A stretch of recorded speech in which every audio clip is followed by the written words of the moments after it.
আগামী 12 ফেব্রুয়ারি এদেশের জনগণ দীর্ঘ 3টি নির্বাচনের পর তাদের ভোটাধিকার প্রয়োগ করার আশা দেখছে। আগামী 12 ফেব্রুয়ারির পর নির্ধারিত হবে আগামীর বাংলাদেশ কিভাবে পরিচালিত হবে। আগামী 12 ফেব্রুয়ারি আপনাদের ভোটাধিকার প্রয়োগের মাধ্যমে, আপনাদের নেতৃত্ব নির্বাচনের মাধ্যমে আগামীর বাংলাদেশের রূপরেখা নির্ধারিত হবে। সংগ্রামী বন্ধুগণ, আমরা জানি সারা বাংলাদেশের মানুষ 12 ফেব্রুয়ারি তাদের ভোটাধিকার দেওয়ার জন্য অপেক্ষা করছে। তারা আমাদের দিকে তাকিয়ে আছে। তারা বিগত 3টি নির্বাচনে যেভাবে তাদেরকে কেন্দ্র থেকে ফিরে আসতে হয়েছে, যেভাবে তারা গিয়ে দেখেছে যে তাদের ভোট অন্য কেউ দিয়ে দিয়েছে, যেভাবে তারা কেন্দ্রে গিয়ে দেখেছে যে কেন্দ্রে মারামারি, হানাহানি, দখলের মাধ্যমে তাদের ভোটাধিকার হরণ করা হয়েছে, সেটা তারা দেখতে চায় না।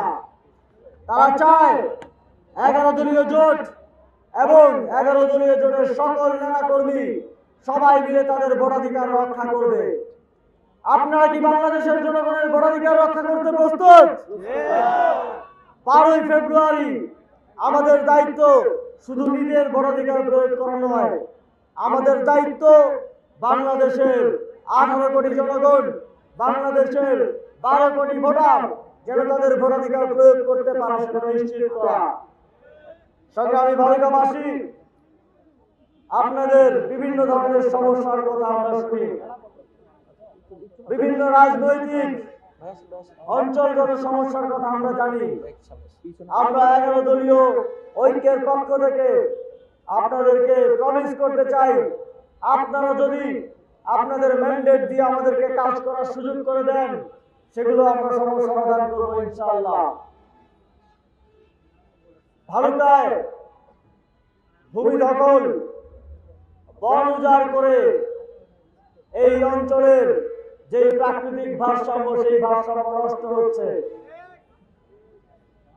ভালুকায় কলকারখানা হচ্ছে, শিল্পায়ন হচ্ছে, কিন্তু স্থানীয় তরুণদের, স্থানীয় জনগণের সেখানে কর্মসংস্থান নিশ্চিত হচ্ছে না। ভালুকায় শ্রমিকরা যথাসময়ে তাদের বেতন পাচ্ছে না।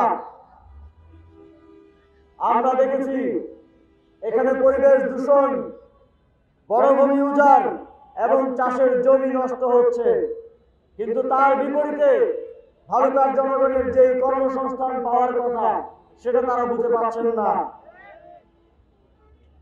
এখানে মাদকের সমস্যা রয়েছে, জুয়ার সমস্যা রয়েছে, এখানে স্বাস্থ্যসেবার মান, রাস্তাঘাট সহ নানা ধরনের সমস্যার মধ্য দিয়ে আপনারা যাচ্ছেন। এখানে শিল্পায়ন শুধুমাত্র ধনীদেরকে আরো ধনী করার জন্য কাজে লাগছে, কিন্তু আমার মেহনতি মানুষ, আমার গরিব মানুষ, আমার বেকার ভাই বেকারি রয়ে যাচ্ছে।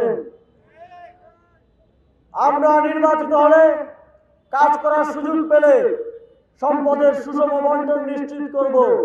আপনাদের যতগুলো সমস্যার কথা উল্লেখ করলাম সবগুলো নিশ্চিত, সব সমস্যার সমাধান করার জন্য সর্বোচ্চ পর্যায় থেকে আমরা কাজ করব ইনশাআল্লাহ। সংগ্রামী বন্ধুগণ, তবে সেই সুযোগ করে দেওয়ার জন্য আমরা জানি বাংলাদেশের মানুষ মুখিয়ে আছে।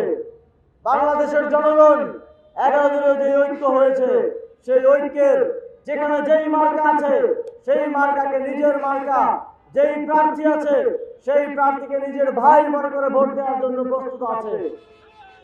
তবে 11 দলীয় জোটের পক্ষ থেকে আমাদেরকে নিশ্চিত করতে হবে যেন যেই ভোট দেওয়ার জন্য তারা অপেক্ষা করছেন সেটা তারা দিতে পারেন, যেন তাদেরকে কোনো প্রকার হুমকি দিয়ে, কোনো ধমকি দিয়ে, তাদেরকে ভয় দেখিয়ে তাদেরকে যেন ভোট দেওয়া থেকে বাধা সৃষ্টি না করা হয়, সেটা নিশ্চিত করার দায়িত্ব আপনার, আমার, আমাদের সকলের।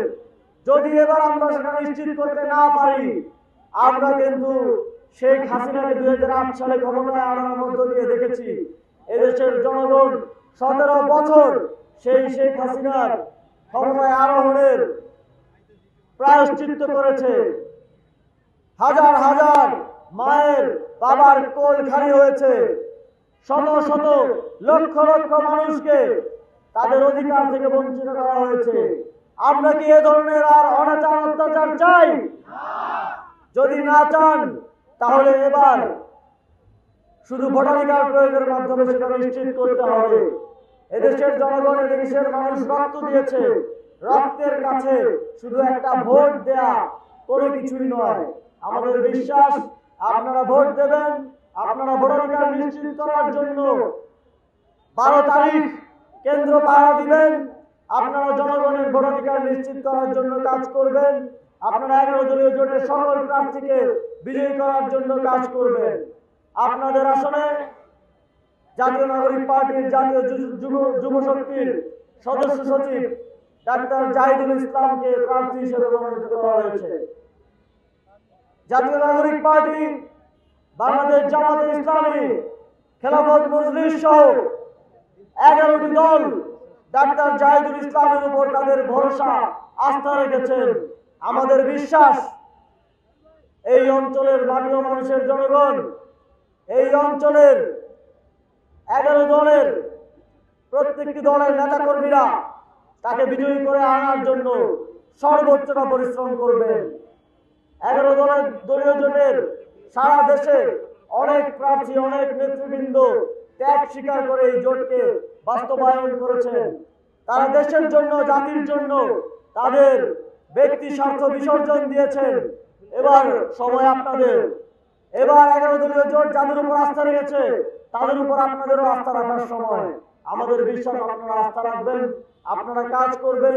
12 তারিখ পর্যন্ত দিন রাত এক করে দিয়ে আমাদেরকে কাজ করতে হবে নতুন একটি বাংলাদেশের অভ্যুদয় ঘটানোর জন্য, এবং সেটার জন্য আপনারা কাজ করবেন এই বিশ্বাস রেখে আবারও বিজয়ের দিনে দেখা হবে সেই প্রত্যাশা ব্যক্ত করে আমার বক্তব্য শেষ করছি। আসসালামু আলাইকুম।